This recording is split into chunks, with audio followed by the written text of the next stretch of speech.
Disney Princess Adventure Stories.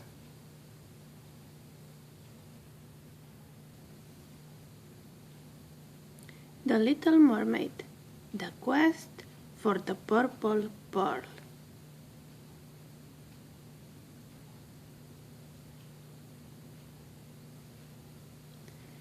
Wow! A voice wailed in the dressing room of King Triton's underwater castle. Swimming by, Ariel stopped to see what's going on. She knew that voice. It was her sister Adela, and she sounded upset.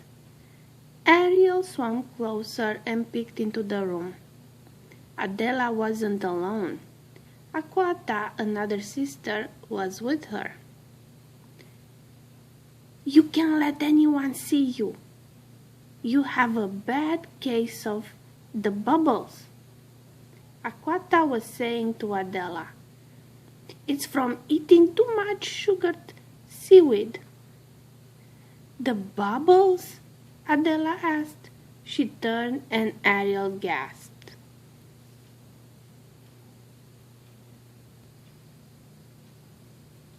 Adela's face was covered with pink and green polka dots. "Daddy warned me not to eat too much seaweed," Adela said. "If he sees me like this, I'll be in so much trouble."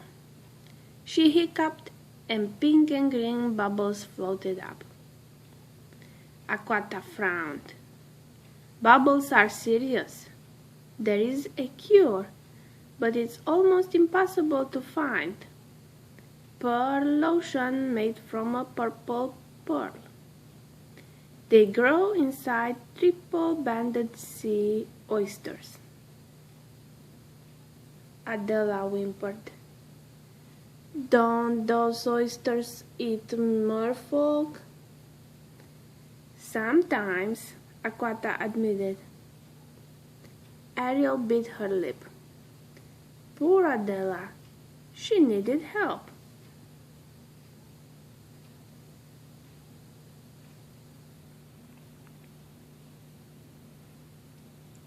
Later, in her treasure grotto, Ariel told Flounder she was going to find a purple pearl. "You're going to do what?" Flounder exclaimed. "But the only place to get one is from a triple-banded sea oysters, and they live in Blackbird's Trench.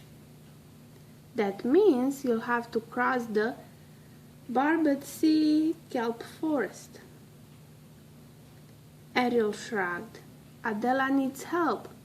I can't tell them I'm going because they'll worry. But someone has to get the cure.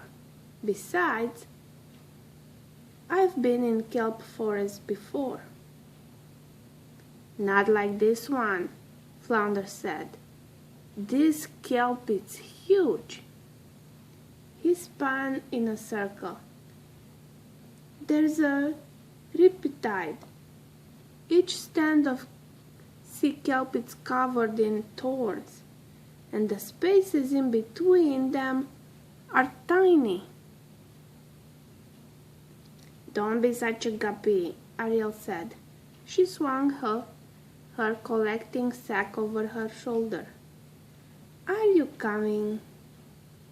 Flounder didn't like being called a guppy, so together he and Ariel headed off to find the purple pearl.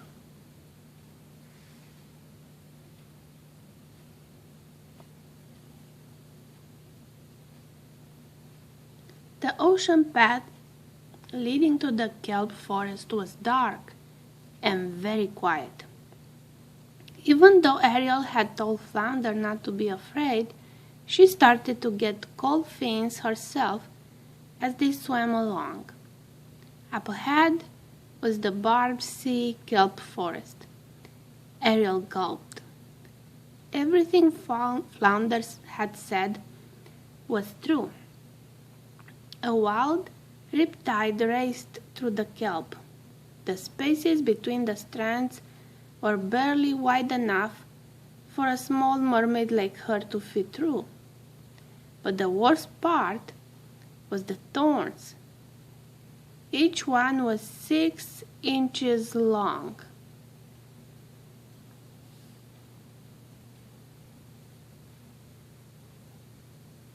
Even though she was scared, Ariel thought about Adela's polka-dotted face. She had to help her sister. With a flip of her fins, she entered the kelp forest. Carefully, she slid between 2 strands. There, that wasn't so bad. She wove between 3 more strands. No thorns touched her. She could do this. "Let me go ahead," Flounder said, trying to be brave. "I'm smaller than you." "Good thinking," Ariel said. She followed his blue tail. Was it her imagination, or were the strands now even closer together?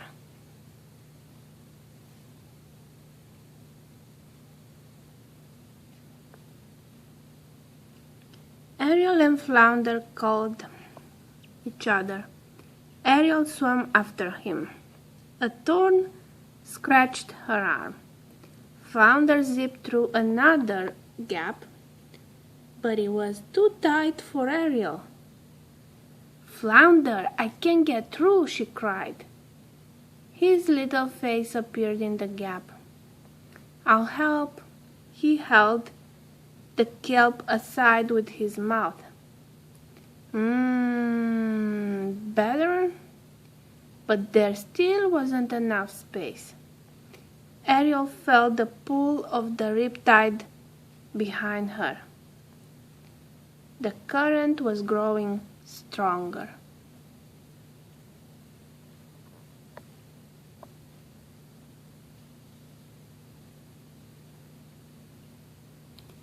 As Ariel watched, the riptide forced the kelp strands apart. This gave her an idea.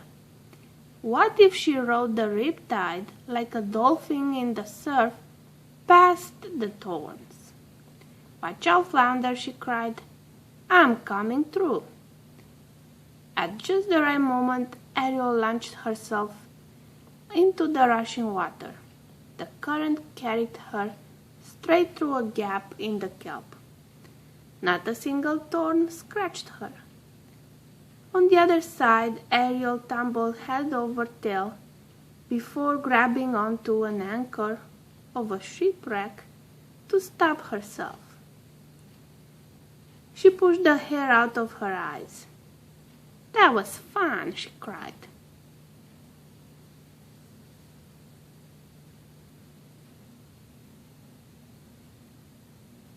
They didn't have time to waste. Ariel needed to get that pearl and get back to her sister. The pair swam until a giant crack split the seabed in front of them. "Blackbird's Trench," Flounder whispered. Ariel inched up to the edge and peered down. Far below her, the trench was lit by what looked like a golden glow.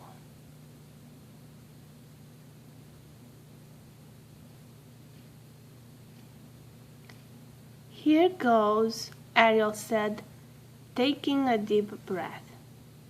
They swam deeper and deeper and deeper.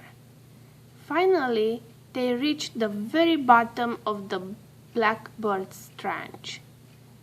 All around them, triple-banded sea oysters were scattered like flowers in a strange underwater garden. Their shells were open, and nested inside each one was a shimmering, glowing pearl.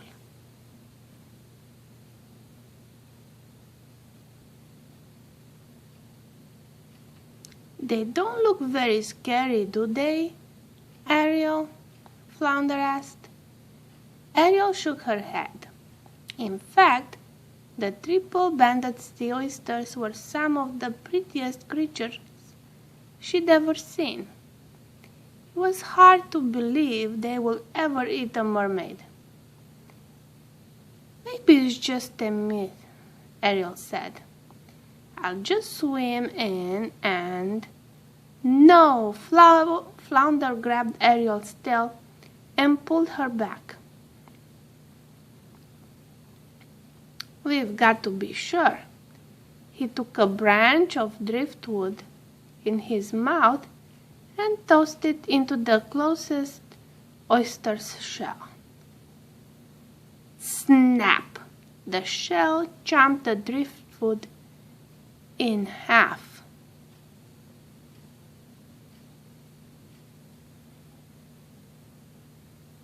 Ariel sighed. How was she going to get one of the pearls to cure her sister without getting hurt? Maybe there was something in her collecting sack that could help. She emptied it out. Inside she found a dingle hopper, 2 gizmos, and a snaffblatt. Tucked in a corner of the bag was a long feather with a pointy tip. Her friend Scuttle had called it a Mimbledoodle. That's no help, Flounder said. We need a hook, or a long rope, or something. But a gleam had come into Ariel's eyes. She picked up the feather. Don't be so sure, she said.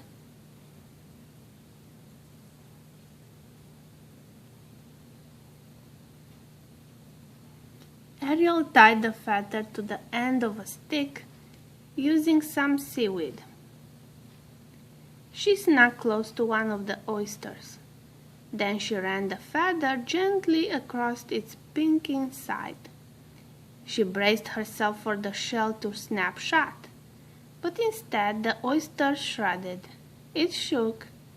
It went Ariel dropped the feather and backed away. Achoo! With a mighty sneeze, the purple pearl shot out of the oyster's mouth and straight into Ariel's hands. Flounder did a black flip. Bullseye! He yelled. What does that mean? Ariel asked, confused. The fish shrugged. I don't know. I heard Scuttle say it once. Together they swam up out of Blackbird's trench and rode the riptide back across the barbed sea kelp forest. The ocean was still dark and quiet, but the glow from the purple pearl lit the way.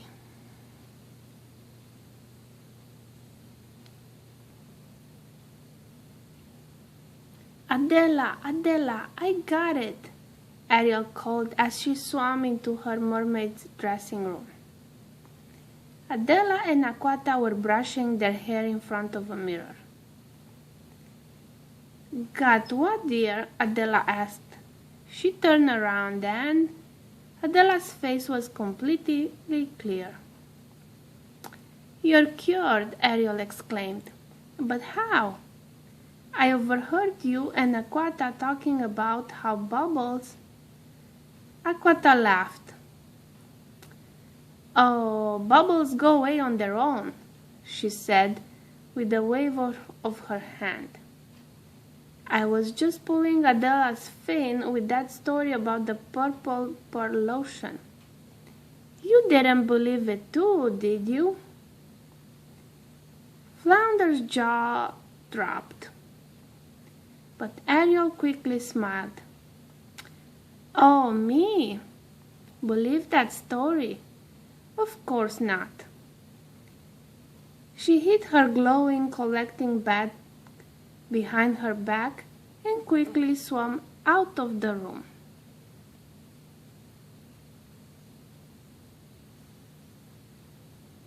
Later, Ariel slid the beautiful pearl out of the collecting sack.